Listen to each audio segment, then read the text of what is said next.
How to convert Word to PDF in Windows. After you have successfully created your Word document, later you want to convert it to PDF. In this video, I'm going to show you a quick way on how to get it done. Be sure to stay to the end of this video so you don't make any mistake.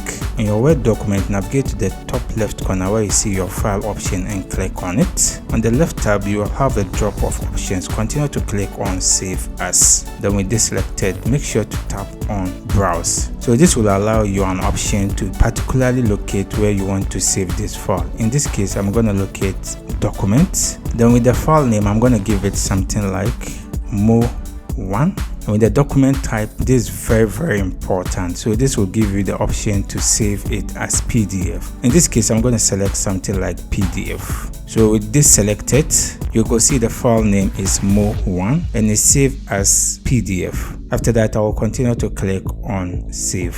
So now this document have been converted to PDF. In order to locate it, I'll open my Explorer option.